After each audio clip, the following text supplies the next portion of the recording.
ನಮಸ್ಕಾರ. KSOದ ಕೃತಿ ಸ್ಮೃತಿ ಕಾರ್ಯಕ್ರಮಕ್ಕೆ ಸ್ವಾಗತ. ನಮ್ಮ ಕೃತಿ ಸ್ಮೃತಿಯ 5ನೇ ಓದುಗರು ಶ್ರೀಮತಿ ಗೀತಾ ಜಾಗೀರ್ದಾರ್. ಇವರು ಬಹಳ ವರ್ಷಗಳಿಂದ ಆಟವಾದಲ್ಲೇ ಇದ್ದಾರೆ.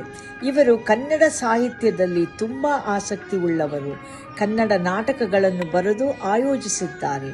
ಬನ್ನಿ ಇವರ ಇಂದಿನ ಕೃತಿಯ ಬಗ್ಗೆ ತಿಳಿದುಕೊಳ್ಳೋಣ. ಎಲ್ಲರಿಗೂ ನಮಸ್ಕಾರ.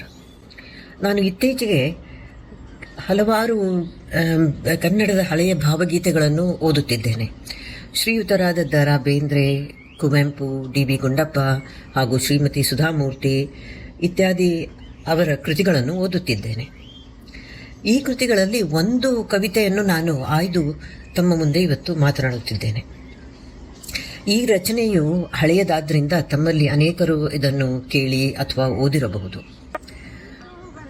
ನಾನು ಆಯ್ದಿರುವ ಕವಿತೆ ದೇವನಹಳ್ಳಿ ವೆಂಕಟರಮಣಯ್ಯ ಗುಂಡಪ್ಪನವರು ಅಂದರೆ DVG ಅವರು ಸುಮಾರು 1943ರಲ್ಲಿ ಬರೆದ ಕವನ. ಹೆಸರು ವನಸುಮ. ಈ ಕವನದ ಪ್ರತಿ ನುಡಿಯನ್ನು ಈಗ ನಾನು ಸಂಕ್ಷಿಪ್ತವಾಗಿ ವಿವರಿಸುತ್ತೇನೆ. ಮೊದಲನೆಯ ನುಡಿ: ವನಸುಮದೊಲೆನ್ನ ಜೀವನವು ವಿಕಸಿಸುವಂತೆ ಮನವನನುಗೊಳಿಸೋ ಗುರುವೇ ಹೇ ದೇವ. ಅಂದರೆ ಕಾಡಿನಲ್ಲಿರುವ ಹೂವಿನ ರೀತಿಯಲ್ಲಿ ನನ್ನ ಜೀವನವು ಅರಳುವಂತೆ ಕರುಣಿಸು ಹೇ ದೇವ.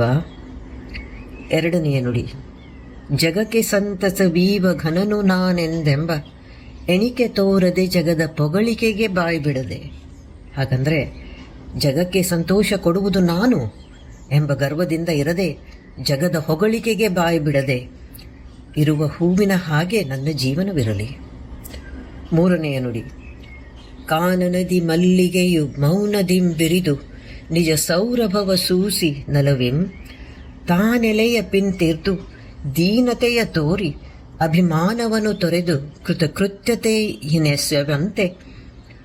ಅಂದರೆ ಕಾಡಿನಲ್ಲಿರುವ ಮಲ್ಲಿಗೆಯು ಏನೂ ಸದ್ದಿಲ್ಲದೆ ಅರಳಿ ಸುವಾಸನೆಯನ್ನು ಬೀರಿ ಸಂತಸ ಪಡುತ್ತದೆ.